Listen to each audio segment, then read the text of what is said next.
Good morning, everybody. Happy, I don't even know what day it is today. I think it's Tuesday. Anyway, it doesn't really matter. Welcome to installment, oh, it's a bit sunny. Installment, I want to say 22 maybe, of my Krista and Becca Ritchie readathon situation. Today I'm reading Infamous Like Us. I started reading this last night and let me tell you, I have some updates. Number one, Sully has made it into the Olympics, of course. You know, of course our queen's going to be amazing enough to make it into the Olympics. It appears she might be pregnant.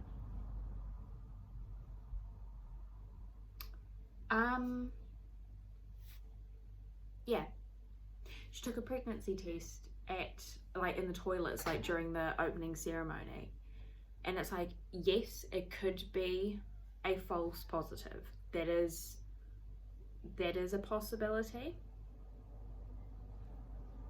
Because here's the thing, because it's like, oh, she says that like she's skipped her period, isn't it? And it's like, yeah, but she's also training like day in, day out for the Olympics. She's putting her body through a lot of strain and stress.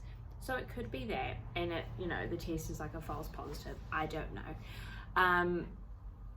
But Luna, being the lovely cousin that she is, she basically had it sorted that she would have a pregnancy test for Sully. So it was somebody called Frog, who is a cousin of Akara's, that actually got it for her, because she currently Luna's bodyguard.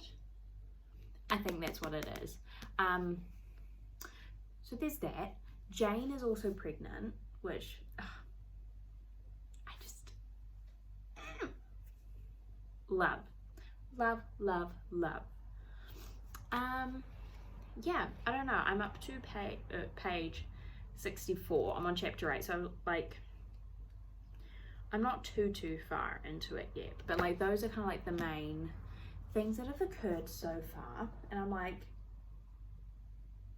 well, dang. Like this kind of aspect of the storyline, I don't know. I don't know, which is a good thing. That's a good thing, because it's like, that means I get to find out. But yeah, I don't know. I might finish this today. It honestly depends on if, I don't know, anybody in my household wants to do something else during the day. But yeah. Also, a DVD that was kind of part of my brother's birthday present, but then it wasn't set to arrive until quite a bit after his birthday, so I was like, never mind, we won't have it for his birthday present. It's out for delivery today. His birthday was yesterday, so the delivery is early, like that's cool, but I'm like, why? Oh, I don't understand. I seriously don't understand. But it's also a first world problem and nothing to do with my book, so there's that. I don't think I have anything else to report on currently, because let's see, we already know that the trio, they're back together now, and their families, like including Reich, are all appearing to be very accepting of it now, which is good. This is taking like, oh, is it?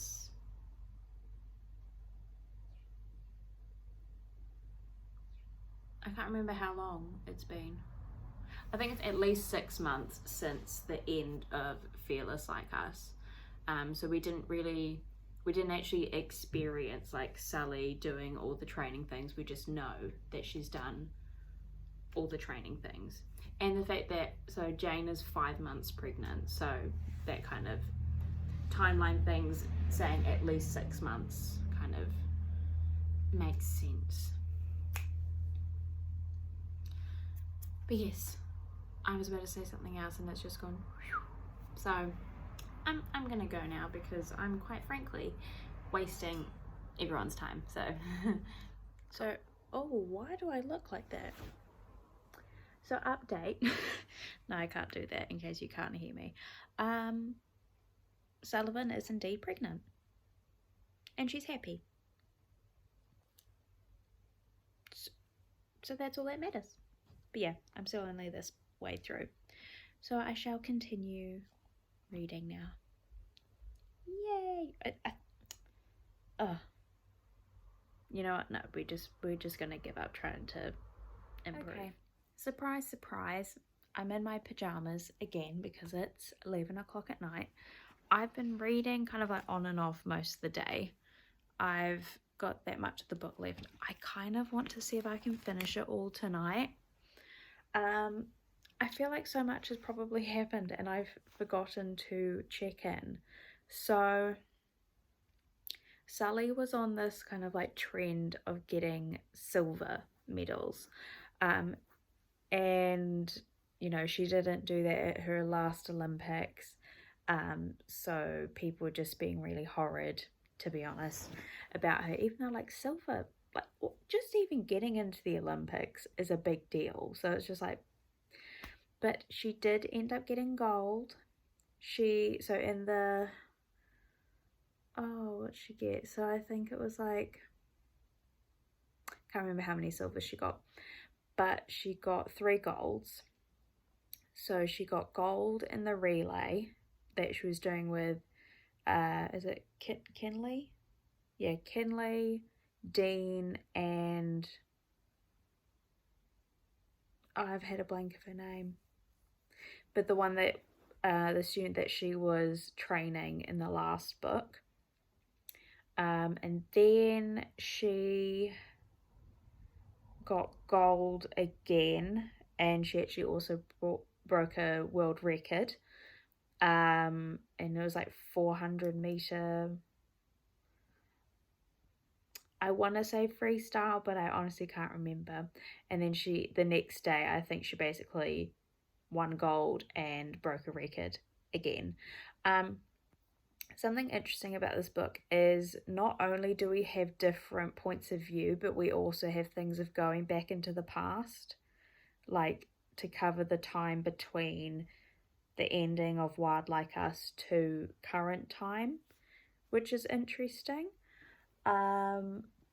So there's like this part at the moment where they're at a frat party, which Luna was at, and you definitely see more and more of Luna and Donnelly becoming close, because obviously the next book is their book. At the moment there has just been a reference, which I'm trying to remember which. It's probably something like Hothouse Flower, maybe, but there's a part basically where Sullivan, she feels trapped in Connor's limousine, so she sticks her head out the window, and it reminds me of, I know definitely in a Hothouse Flower there's a whole thing where like she sticks her head out the window, but I feel like there might have also been something with a sunroof thing. I'm kind of blanking at the moment, but I'm just like, oh, that's a little parallel, which I love. Yeah, there was a fight where Akara got stabbed. That wasn't good.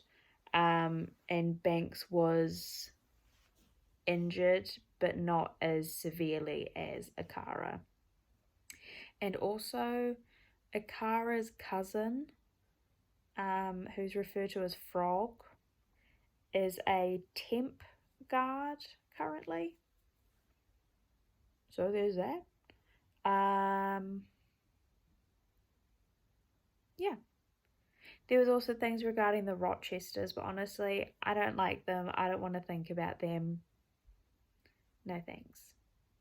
But yes, I'm going to continue reading now because I want to find out more. I'm not going to lie to you. I'm like honestly quite close to finishing this book, so I will finish it today. Well, it's now technically the next day because it's 12:30 in the morning Do I care? No. I've also not checked in many times because I keep crying. And I would like to think, which is hard, it's honestly hard to say at this point, I'd like to think after this that I have at least a speck of dignity left. And if I filmed every time I was crying, yeah, that wouldn't be the case. Basically, there was somebody with a weapon that makes the same kind of noise as fireworks, if you know what I mean, at a concert, and the bullet was going towards Sullivan, and Thatcher was with Sullivan, and he was trying to patch up their relationship, and then Thatcher took the bullet for Sullivan, and because basically, I think it's regarding, was it cutting costs? I'm not quite sure. He had a stab-proof vest on, but not a bulletproof vest, so that was really scary. But he's recovering now. But my latest thing that I cried about is that there's this trip that, like, the whole, you know, it must be the core 8. Yeah, the core 8, their bodyguards, their children, like, everybody are on. And, you know, Daisy and Sullivan, like, they had a chat, and Daisy's like, you know what, like, you'll probably be raising your kid more similar to Lily, she said, because you're going to be in the spotlight a lot because of your relationship, because it's unconventional. But, you know, it's like, look at your cousins, like, they're good people, like, Lily and Lo raise really good children, like, you're gonna be okay. Because Sally, like, always wanted to raise her children like she was raised, like, you know, she values her parents greatly, but Daisy's like, look, like, you're just going to probably raise them more like Lily and Lo. And she said, and that's not a bad thing. She's like, just because you're raising them differently to how I raised you, that's not bad in any way. And then anyway, on this yacht trip, you know, Sullivan and Lily, like, they were just chatting, and then basically Sullivan's like, I'm going to be looking up to you as a mother. Oh my god, here we go again. And that's a lot for Lily, because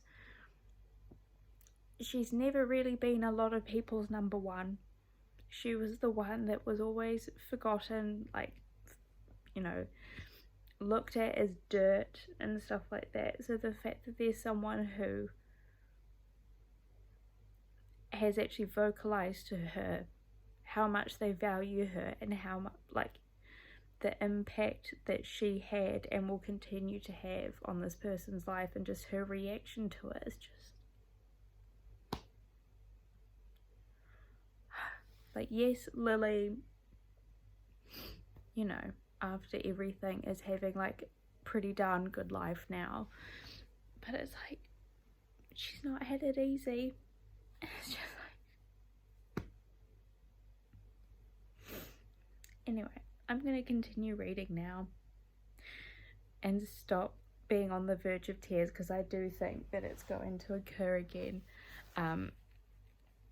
very shortly. So yay for me. I'm hoping that maybe I'll just check back in once I finish the book, and then we will go through the last hardback, because I don't have the hardback for Misfits Like Us yet. I have it pre-ordered, so my friend Haley is picking up signed editions of the paperback and hardback at Book Bonanza, and then sending it to me, which is very kind of her to be picking those up for me. Like, I paid for it, like, through the, like, some kind of, like, pre-order form thing, and yeah, she's collecting them for me, but obviously I don't have that. I just have the regular paperback that there is so far regarding Misfits Like Us, which also means I don't need to worry about color coding my tabs. I'll just do like what I've done with the other Addicted Callaway sister books, because it's like I'm going to redo it again later on anyway, so it doesn't quite matter. But yes, I'm gonna continue reading now. Okay. Tears have been shed, as expected. But I finished Infamous Like Us. She's quite tabbed once again. Let's see what occurred. Banks, Akara, and Sully are now like spiritually married. Like they're not legally married, but they went to Fiji and they kind of lived out like a Blue Lagoon kind of moment, which they wanted, which was very sweet. Yeah. So, and then what I gathered from the epilogue is that the baby was biologically Akara's, and his name is Seven because he was born on the 7th of April. I would say that's probably a nod towards obviously Akara's nickname being 9. That's my guess. But then in the epilogue, so in the epilogue you have it that Scooby-Doo has just finished, but I'm going to put it on again because I'm a child. Please hold.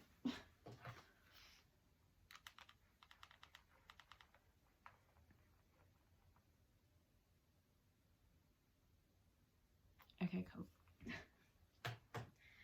It's alright everyone, I can still fall asleep to Scooby-Doo. The beginning of the epilogue, Sully's giving birth, so I was like, okay, so like, and then there was a thing that was like, oh, like I don't know if it's grandma, but like, let's just say it was like Grandma Daisy, like Grandpa Reich, you know, can I go in now? And I was like, sorry. And it turns out that 7 is 5 years old, and Sully has just given birth to their second son, who is biologically Banks's. I don't know if that was a coincidence or whether it was planned. Like, we kind of don't know that part because the epilogue jumps, but when you go on to Misfits Like Us, Misfits kind of follows on from when these guys were in Fiji, so it will probably be quite a while before anyone would know, if we are ever going to know. But yes, so baby number 2 is called Blue, so he'll be Blue Meadows Moretti, whereas 7 is 7 Meadows Kitsuwan, I think. Anyway, because obviously when you get to the favourite colours, Akara's favourite colour is red and Banks's is blue. So again, that's what I'm imagining we've got the name from.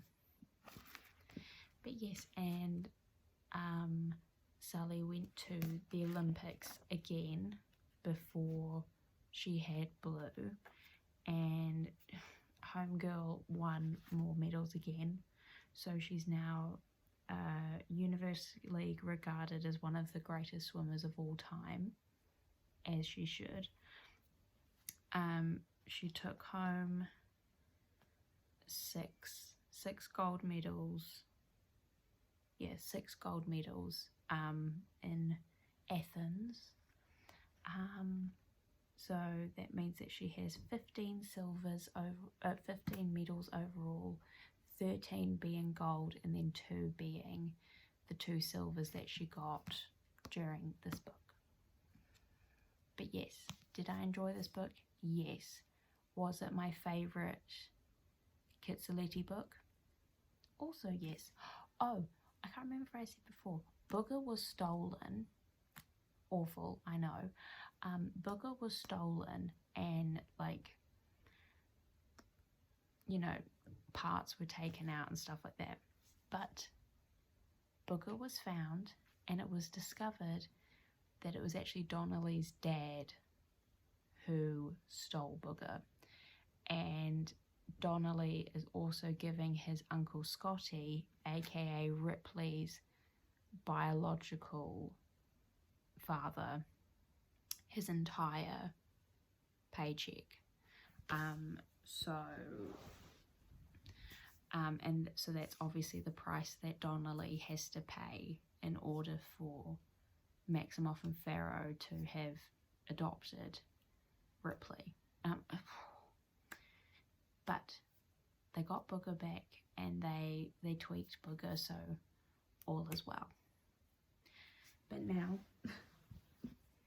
I should probably move on to this. So this is the album work. You can tell it's like, this is the hardcover artwork. So you got that. So obviously there's lots of things to be going on here. So over here we have, obviously again, names. We have the gold medal and goggles. Lots of things regarding the Olympics, actually. Also, regarding the hardbacks, this one might be my favourite one. I don't know, I love them all, but this one I'm just like, oh. We have the number 7, which, when there was a thing regarding the leaderboard and it said that Sully was number 9, I was actually guessing that she was going to be 7 because of this number, but now I know why the 7 is there. So there's that, and then we've got, like, you know, pool and names.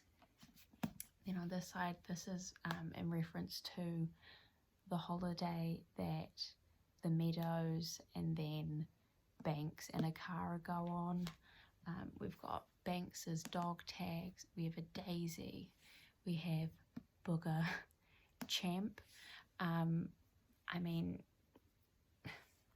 Sullivan is a champ. She's a champion. But also 7 is referred to as champ by Banks in the epilogue. So I don't know, that could be 2 meanings, I don't know. Cinnamon roll. Now, I'm not gonna lie, when I first saw the cinnamon roll, when I first got the book, I was a bit perplexed because I was like, because Low is referred to, I think, yeah, it was Low, is referred to as a cinnamon roll by, like, the fan base, as in the fan base within the books, not the Calloway sister books fans. I hope I'm making sense. But cinnamon bun or cinnamon roll is what 7 is referred to as when they're at the Olympics and Sullivan needs to kind of mention things, but she's basically got cinnamon roll as a code word. So there's that. And then we've got kind of like a starting block, like to dive in the pool. Again, we have a walkie-talkie, we have drumsticks, because Akara at the concert, which I kept crying at, Akara was the drummer for Tom's band, the Caraways. Yeah. Oh, I love these. And it is going to be weird now. Actually, I might go grab it. It is weird now that I don't have like a Haley cover for this book. But tomorrow I will be moving on to Misfits Like Us because I need Luna and Donnelly. Anyway, so I'm gonna actually put that over here. Oh, should probably move my glasses.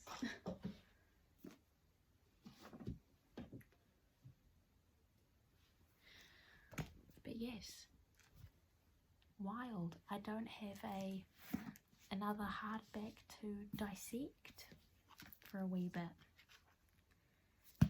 But yes, this brings us to the end of the Infamous Like Us reading vlog. Oh, bookmark. This was my bookmark today. So as you can tell, the wild, fearless and infamous bookmarks were kind of all the same. So there's that.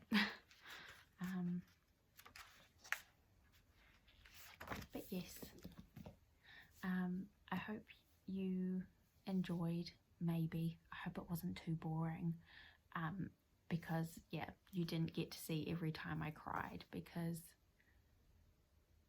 I just need to wallow sometimes, a lot of the time.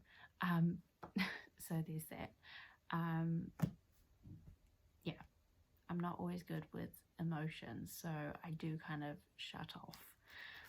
I'm working on it, but there's that. But yeah, I hope you all have somewhat enjoyed, and I hope you all have a lovely, lovely rest of your day, and I hope seeing my face did not make it worse for you. Good night, love you all, bye. Shoo.